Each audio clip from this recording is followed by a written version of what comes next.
Welcome, welcome, guys, to another episode of the Spring Forward podcast. I'm your host, Spring Richardson-Perry, and today, of course, we have our cute little co-host, Little Miss Winter. And I am super excited to bring you our guest today. We have Mike Breeze. He is Oklahoma's top goal achievement strategist, and he's worked with hundreds of individuals and companies since 2011 to help them achieve their professional and personal goals. He's developed a reputation as a trusted authority in his field, and he's developed what he calls the GOAT method to goal achievement. So we're going to jump into that today. He currently lives in Oklahoma with his wife and daughter, and we're just talking about how bipolar that weather is down there. So if you will help me introduce Mr. Mike Breeze. Hi, Mike. Hey, and I love your co-host there, little Miss Windsor. Yes. Thank you. Thank you. Winter appears in so many episodes, and so I need to just put her on payroll at this point. Yes. And I want to go ahead and apologize to all of your guests real quick. Like you mentioned, I am in Oklahoma. So I live right on the Oklahoma-Texas border. So that makes me half hillbilly and half redneck. So I do have an accent. And so I may mispronounce words properly. So please forgive me. But that's hopefully what brings my charm, we'll say.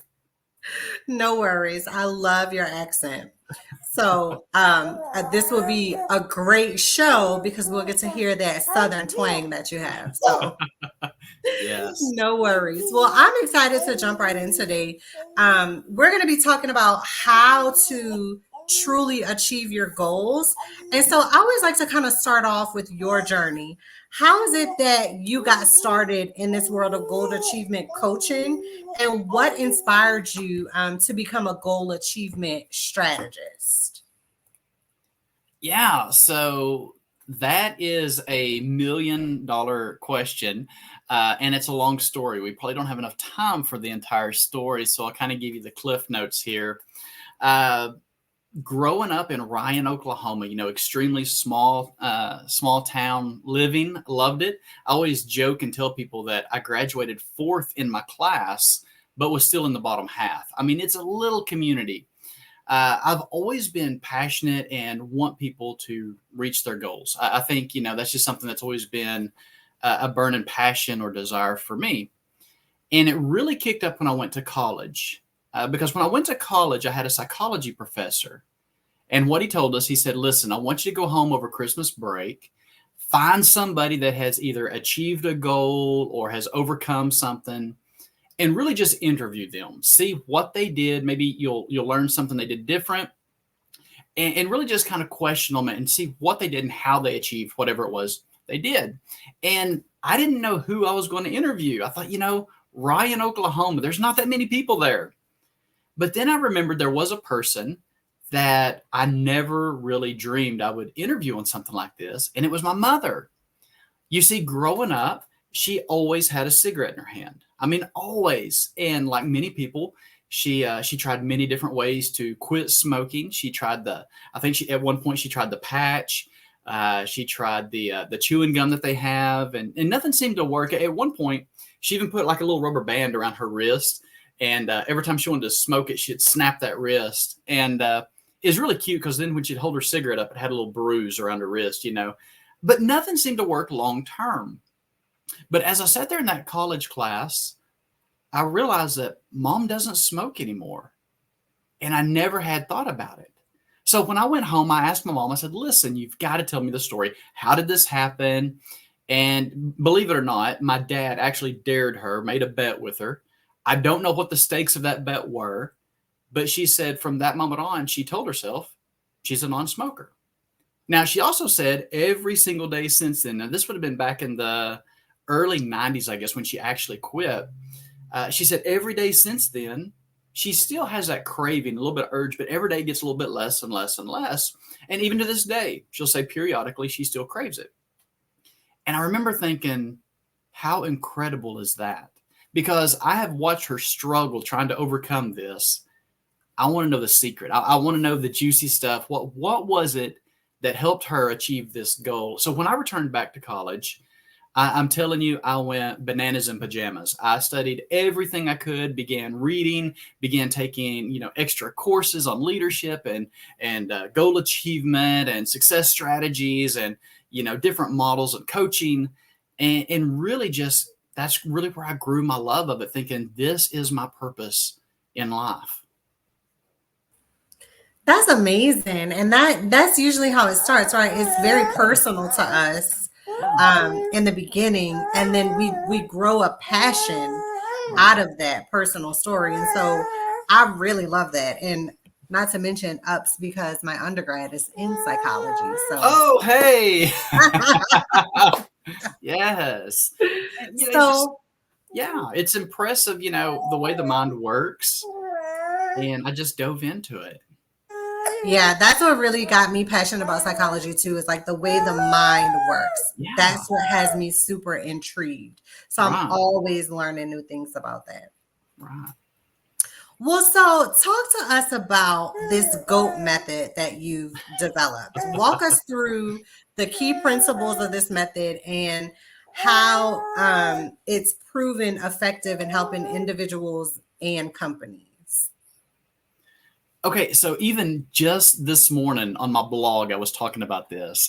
I am passionate about this. It's no secret sauce. It's no silver bullet. It's really not even a life hack. It's just, I started working even in college.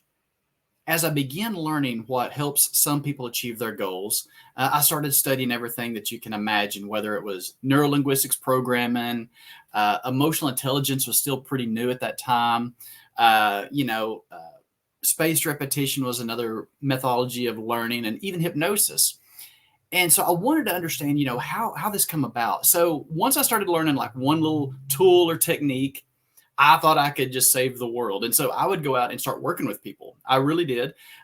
Friends that were smoking, sometimes their parents, and they would come to me. Not going to lie, my success rate wasn't that good starting out, but I got better over time. So literally, since 2001, I've been working with people. And probably about the last 5 or 6 years, I really kind of condensed everything down and started studying, wanting to know what's common about people that achieve their goals to people that don't achieve their goals. What are they doing? And it really came down to just 4 things. Now, I'm not going to sit here and tell you that all you have to do is these 4 things, and then all of a sudden you're going to achieve your goals. But this is kind of the base, if you will, kind of like think of it as making a cake. If you want to make a cake, you've got to have your eggs, your flour, your oil, your water. You've got your basic ingredients. But if you want to make a chocolate cake, you may have to add some cocoa and different things. Or if you want to make a vanilla cake, you got to add some vanilla. But this is the core. And I had to get kind of creative to come up with the GO.A.T. Now, I love the GO.A.T methodology because growing up in the 90s, I idolized Michael Jordan, the GOAT of basketball, and what that means for those of you that don't know, I think everybody knows what it means, but if you don't, it simply stands for the greatest of all time. And I believe each and every one of your listeners, and I believe everybody, they've got greatness within them. And so I wanted to use that analogy, if you will, for the 4 principles that I found are the 4 things that people do in order to achieve their goals. And it's really, really simple. Now, most people have heard of the setting SMART goals analogy, which is great: specific, measurable, attainable, relevant, and timely. But there's more to it. You see, you can't just set a goal and expect to achieve it. There's more to it. The G in the GO.A.T method stands for get specific. Now, one of the things that you've got to get specific on, yes, it is your goal. You've got to know what it is you want to achieve. But there's actually 6 things that you've got to be specific on. Just being specific on your goal, that's just one of those things. So the other things you've got to be specific on is, first, your goal. Number 2, your why. Then what skills and knowledge that you may need. The people that you need to surround yourself with. The obstacles. Now, this is something nobody talks about. It is very important to list and be as specific as you can on the obstacles that you may face, and then the actions that you got to take. And that's just the G. So there's other things that we've got to do. The O stands for being open-minded. That's where a lot of emotional intelligence, things like that kind of come into play. The A stands for action. We've got to list out the exact action steps and to actually take that action in order to achieve it. Most people don't achieve their goals because they never get started. You've got to get started. And then my personal favorite, I'm not going to say it's the most important one. I will say out of the 4, when I'm working with clients, when I'm coaching clients, it is the single most, it's the biggest thing that we spend the most time on. And that is the way we talk. Not how we talk to each other necessarily. That does affect us, but how we talk to ourselves. So get specific, be open-minded, action, and the way we talk.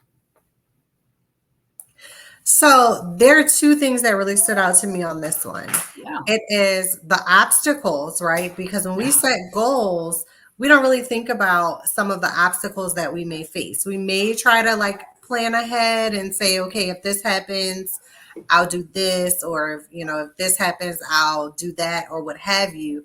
But I think a lot of times when we have this goal in mind, we're thinking about the end product. And so when any little thing gets in our way, we get super discouraged, which leads to that inaction that you were talking about. You have to act on it, right? You have to do something. Yeah. But any little thing gets in the way, the doubt starts to creep in, and we start to get that imposter syndrome. Like, well, can I really do this? Like, am I really capable?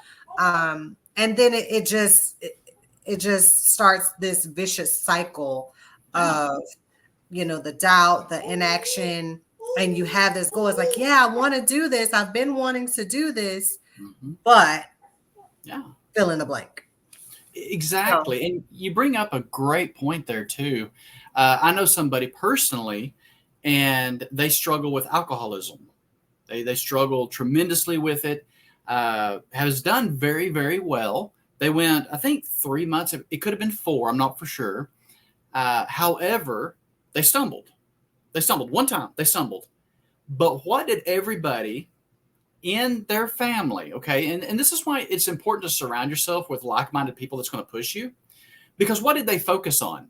They focused on that one stumble. They didn't focus on, let's say, we'll say 90 days, but I think it was actually longer than 90 days. They didn't focus on the 90 successes you have. They focused on the one stumble you had. And so it's so important to not only know your obstacles, but also the people that surround you. Sometimes your best friend isn't the right person to tell your goals to. They're going to tell you about their limitations, and they truly mean the best. They mean to do well, but they're coming from their point of view and, their bank of knowledge, and they think they're being a good friend by telling you why you can't achieve it, but they're really hindering you because they don't know your passion and your desire. And so, obstacles is huge. Take, for instance, a smoker. You're still going to wake up in the morning, hopefully. You're still going to eat breakfast. You're still going to take breaks at work. So you're still going to have these triggers throughout the day. That's going to happen. But typically when those triggers happen, what are you reaching for? Well, if you're a smoker, maybe you're reaching for that cigarette. So we've got to prepare and be as specific and precise with this as possible. So then, like you said, we can plan for battle. Yeah. And, in what you were saying, when we're thinking about addiction, right? Addiction to cigarettes, addiction to alcohol, or whatever your vice is, as part of recovery, you're gonna relapse at some point. That is a part of the road to recovery. Sure. And so, like you said, people who don't know what recovery looks like, who aren't versed in that sort of in that field, then they're gonna, like you said, harp on the misstep when you've had 90 plus positive steps in the right direction, because every day is a new day. Every day is a new challenge. And so every day you have to make up in your mind, I'm going to achieve this goal, whatever that goal is, and then take one step forward to achieving it. Right. So I really love it, Mike. And your experience here is like just incredible. I mean, you have certifications in neuro linguistics, hypnosis, leadership coaching, behavioral change, emotional intelligence, lifestyle management coaching, just all these certifications and this knowledge that you have under your belt that goes into how you coach. And so, like, how does that affect your approach in achieving goals when you're coaching people? Yeah, and so, you know, I'm a nerd when it comes to information. I love learning, so I don't share with people the certifications and the diplomas and all that to impress people. I don't want anybody thinking that, but rather to impress upon them. I do this so I can better serve people. One thing that we talk about, and I think it's really important for anybody to understand, we all learn different. What works for one person may or may not work for somebody else. So I had a hypnosis clinic where I was performing what I call clinical hypnosis. People would come for smoking, for weight loss, for, still goal setting. But what people don't realize is hypnosis by itself, it's just a tool. It's a technique. That's all that it is. But what I learned was a lot of times people would come to me thinking it was the quick fix. They literally thought they would close their eyes and I would say some goofy stuff. They would open their eyes, not remember anything, and all of a sudden chocolate cake would taste, like cow poop or something. I don't know. That's not the way that it works. It's a tool. And I really think it's our mission here on earth to put as many tools in our toolbox to do whatever our calling or our purpose is. And so for me, that's this. It's the psychology. It's the emotional intelligence. It's the different way that people learn and how they understand, and more importantly, what motivates them. Tony Robbins says this best: if you can learn what motivates, what drives somebody, if you can figure out what their passion is that they're tied to, you can move mountains. And he calls this leverage. And if you get enough leverage, you can change the world. An example that I use a lot of times in my talks is if we put a board, say a 12-inch board, and we laid it on the ground here and say it's 50 foot long. And I told you, I said, listen, I will give you $100 if you walk across this board. Well, pretty much everybody, that's an easy $100, right? I mean, why wouldn't you walk across the board? But then what if I took that same board and I put it 100 stories up in the air between two buildings? There's no safety net, no safety ropes. And I told you I would give you $100 to cross that board. Most people wouldn't do it. They said, absolutely, there's no way. That's crazy. But what if I said, listen, I'm not going to pay you anything, but on the other side of that, on that other building over there, it's your child. And the building's on fire, and the only way that you could save that child was you have to cross that board. Things change all of a sudden. Now, there may be some people still saying, hey, I'm not good with heights. But I would venture to say that most of you, whatever it took, you would get across that board. It's all about having that leverage. And so learning what drives people, that's the key to success, is learning what motivates you. And sadly, a lot of times when we ask people what this is, they try to give you a generic answer. They try to give you the answer they think they're supposed to say, but it's really not what drives them. Maybe if somebody goes to a doctor and the doctor says, you have to quit smoking. Listen, you've got COPD, you've got all these other things. If you don't quit smoking, you're going to die in 6 months. And people still smoke. So you would think, well, my life is pretty valuable. That would drive me to quit. I mean, all the posters that you saw in the 90s of the smoking and the drugs, this is your brain on drugs, had the egg frying. Why didn't that work?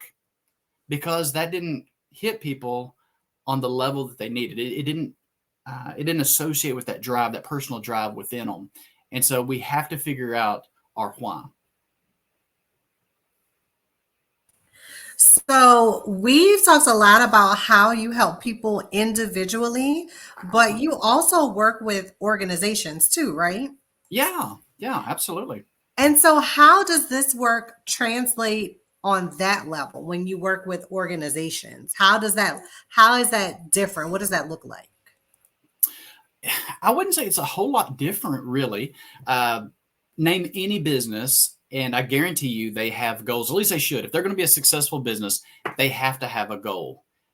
In organizations, typically what happens is a lot of the times the reason they're not as successful as possible is because not everybody's on the same page. And so a lot of times they'll bring me in, first and foremost, to define their goals. what's going to help move them forward, what's going to help them be more productive, what's going to help them to make more money, what actions do they need to take. It kind of goes back to the 80-20 rule, and so I help them figure out that 20. What are the action steps? What's going to give them the most ROI or return on investment? Then we work on getting everybody on the same page. I was speaking up in, I guess it was Nebraska here a few months ago, and I asked huge business. I forget how many employees they had, but huge. And I asked them, what's your mission statement? Guess what? Even the CEO couldn't tell me when I asked them. That's a problem. We've all got to be on that same page. And, another thing too, it's communication. So when we're on the same level, when we have the same goals, it's easier for us to communicate because we know what's expected out of us. And that's so important. And so literally it works from the CEO all the way down through management, through supervisors, and into your baseline workers. I think another thing too is, when you have these goals, when you have these mission statements, one thing that most people want in any business, they don't care about change so much. And there's always going to be change. They want to be included. And so when I come in, it's a way for people to feel included. They get clarity of what the goal is, because how frustrating is that? You work maybe you go into a new business, or maybe it's somewhere you've worked before for a long time, and you really don't know what your job description is. You have frustration and all this sets in. And so when I go in and work with them, we're trying to get that clarity and get them all on that same page. That's awesome. I'm thinking about you specifically being in Oklahoma, working with these businesses. Do you only work with local businesses, or do you work like whoever needs you? Yeah, whoever needs me. I just got back from Boston. I was out there for a week. Like I said, I was in Nebraska, which to me, that's really not local, because it was about a 16-hour drive. Oh, yeah. And I've just opened up to where, and I'm old school. I like to be in person. I like that energy. However, I did swallow my pride recently, and I do things virtual now. I'll check you out. I'm doing it virtual. I just do it here at home, nothing fancy. And I tell people, this is who I am. I'm nothing fancy. I want to be down to earth. Want to be real with people. And it's a great platform to do that with, and to be able to meet people just like here. So yeah, national. So do you find that locally in Oklahoma, the vibe is different as opposed to like in other places? Because, okay, so in my head, I'm always thinking about these movies about Oklahoma, and there's always like this tumbleweed going through or like, it's always like Texas and Oklahoma where they have the tumbleweed going through the town. And in Oklahoma, there's always some kind of tornado or some sort of weather event that happens. And then all the people are really like rural type people. And so, when you think of that vibe, right, that's what I think about in Oklahoma. But in terms of like business and individuals and like helping them with goal setting, like in my mind, I'm thinking, okay, are they as progressive as others when they think about these things? Or how does that influence the way that you work? Yeah, great question. Pretty accurate. We do have a lot of tumbleweeds, have a lot of tornadoes going through, definitely. The vibe, and that's what I love about when I came up with, or really just kind of packaged it together. It's not that I came up with the GOAT method. It's just I packaged it that way. The principle is the same. What's different, the driving force, is people's frame of reference. And so if somebody grew up in a lawyer family, their dad was a lawyer, their mother was a lawyer, their grandfather was a lawyer, they're going to have a different mentality than somebody that's an entrepreneur starting a business from scratch, and nobody in their family's ever started that. As far as personality, it is different across the board. But again, that comes from how we're brought up. So when I was in Boston, nothing against Boston at all, had a lot of fun out there.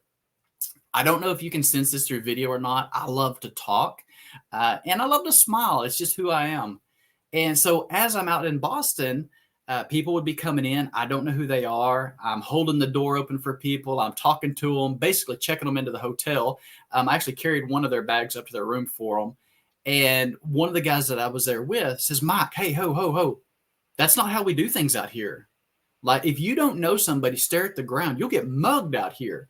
And that was weird to me because that's just not who I am.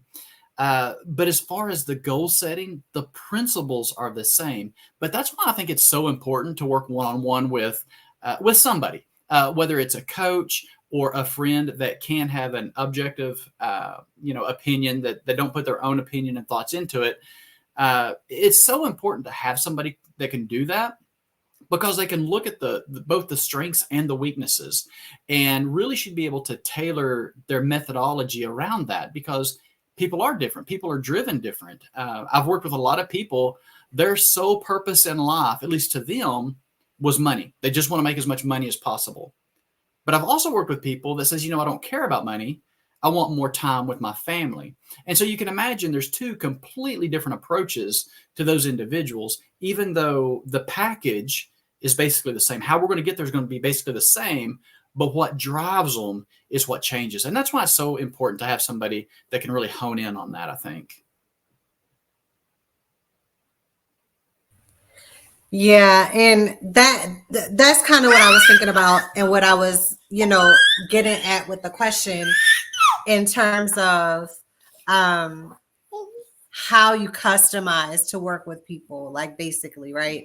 And so the overall framework is the same, but it's just maybe a slight tweak to the approach or something, because like when you're in Boston, you can't be saying hey to everybody. But if you came to Texas and you didn't say hey, people would be like, oh, well, he's rude.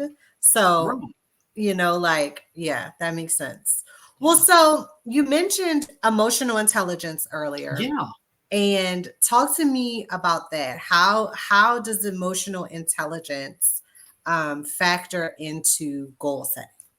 Yeah. So emotional intelligence is still fairly new. I think it came out, I think it was actually in the 80s, and I'm trying to think of who it was. There was an article, Salivoy, I think, and maybe Mayer wrote an article, but then Dan Goleman actually took it and ran with it, and I think in his book called Emotional Intelligence, and it came out in 1990, I believe. And everybody is different. I think what I took away mainly from all the training that I've done, and certainly there's a lot more training that I could do and probably need to do in emotional intelligence. We're always learning.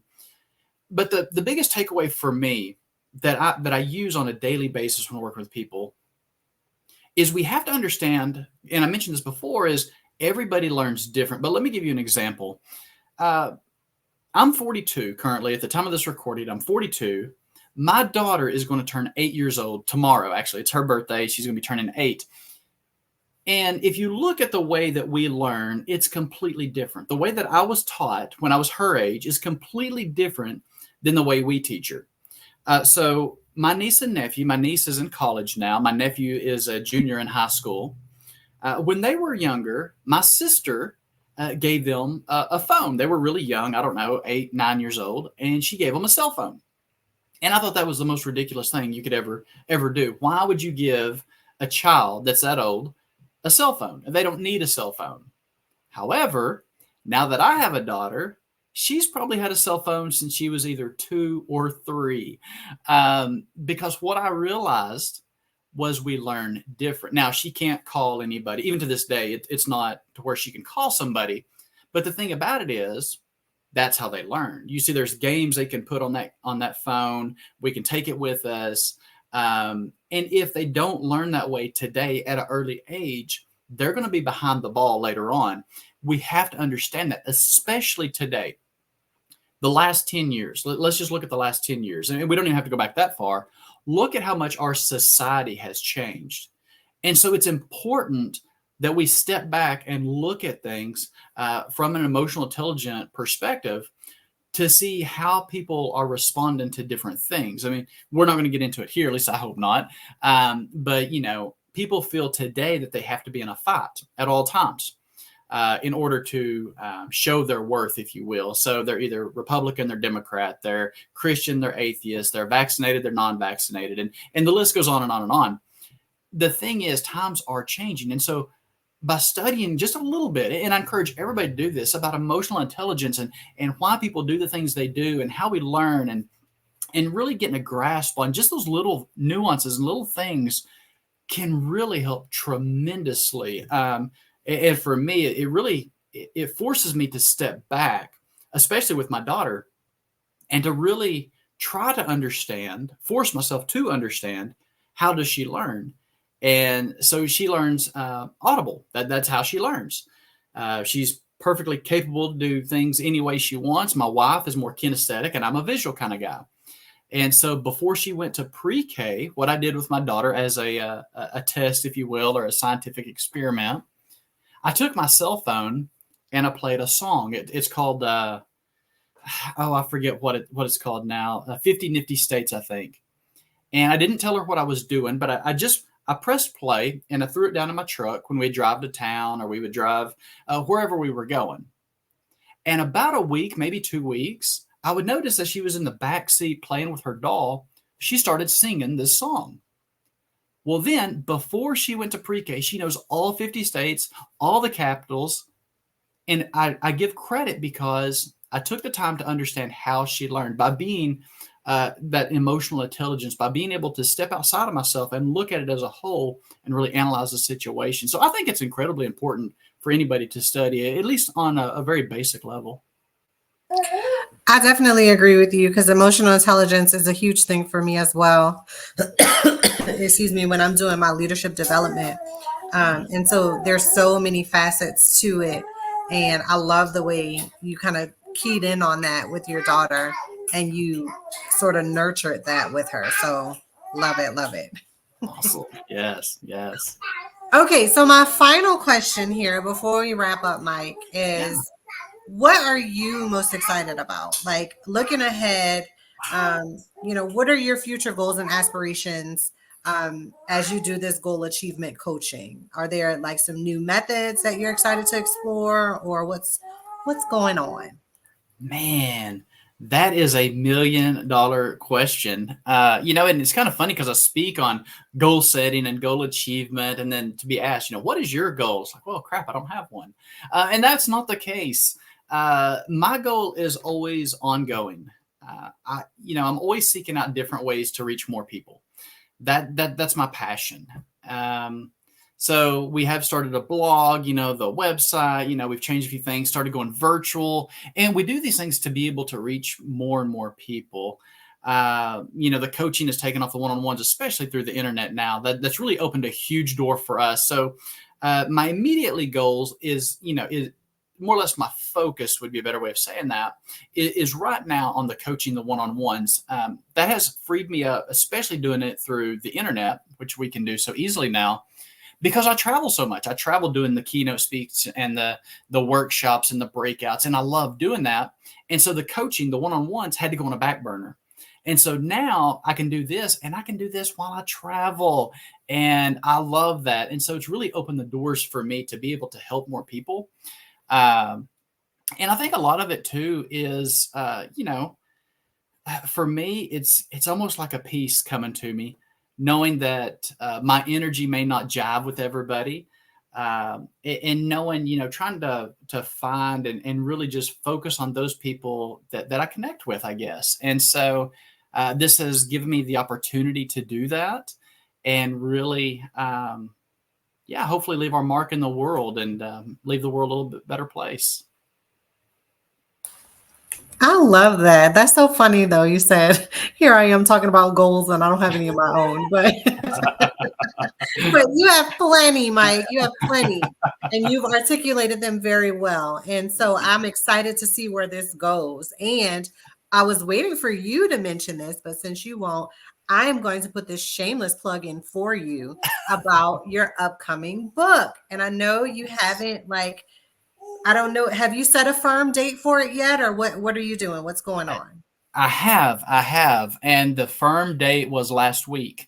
We actually got it launched. Yes, it is. We've got it both in Kindle and in paperback now. You can get it on Amazon. It's called Beyond Smart, and the reason is it's not that I'm smart. It's a lot of times we're told that we are supposed to do the SMART goal analogy, and I think in order to achieve your goals, we mentioned this earlier, you have to go beyond that. If just setting the goal got you where you wanted to go, then everybody would be doing it, right? And so you have to go beyond that. This book, I think it's 191 pages. I tell people there's no fluff. It's all actionable. It's not a workbook. It's got a few stories in there to help, really drive home the message. But it's my life's work. It really is, and I'm very passionate about it. So thank you for that shameless plug. But yeah, they can go to Amazon and pick it up there. Awesome. So guys, you heard that, Beyond Smart, and he is referencing SMART goals. And so showing you how to set goals, but not necessarily using the SMART goal method. It is his own G.O.A.T method that we talked about earlier. And so check it out. Again, you can find it on Amazon. He said Kindle, or is it in any bookstores or just on Amazon? No, just Amazon and Kindle. Yeah. Okay. So Amazon and Kindle. And if people want to reach out to you and work with you, Mike, how do they get in touch with you? Yeah, the best way to get a hold of me, go to my website. It's Made for Success. And that's the number 4. It's not spelled out. It's Made and then the number 4 success.com. And you can go on there. You can contact me through email on there. You can link with me on Facebook, LinkedIn, or Instagram on there. Or, this sounds crazy, even my cell phone number is on there. Yes. You can text me. Text is the best way to get a hold of me to start with, and we'll set up a meet and greet that way. So, yeah. Well, no excuses, guys. He is accessible. His phone number is on there. That's like my husband. I'm like, why don't you have like a business phone? He was like, everybody has this number. It doesn't matter. That's fine. I'm like, whatever works, babe. I support you. So yes. There's no excuse, guys. There is a way to get in touch with Mike through his website. There's an email. There's his phone number. So if you are looking to work with him, or you have more questions about goal setting, or any of the things we talked about today, please get in touch with him, and he is happy to help. So I appreciate you being here today, Mike. Thank you so much. Guys, thank you. Yes, thank you so much, guys, for tuning in today. And until next time on the Spring Forward podcast, guys.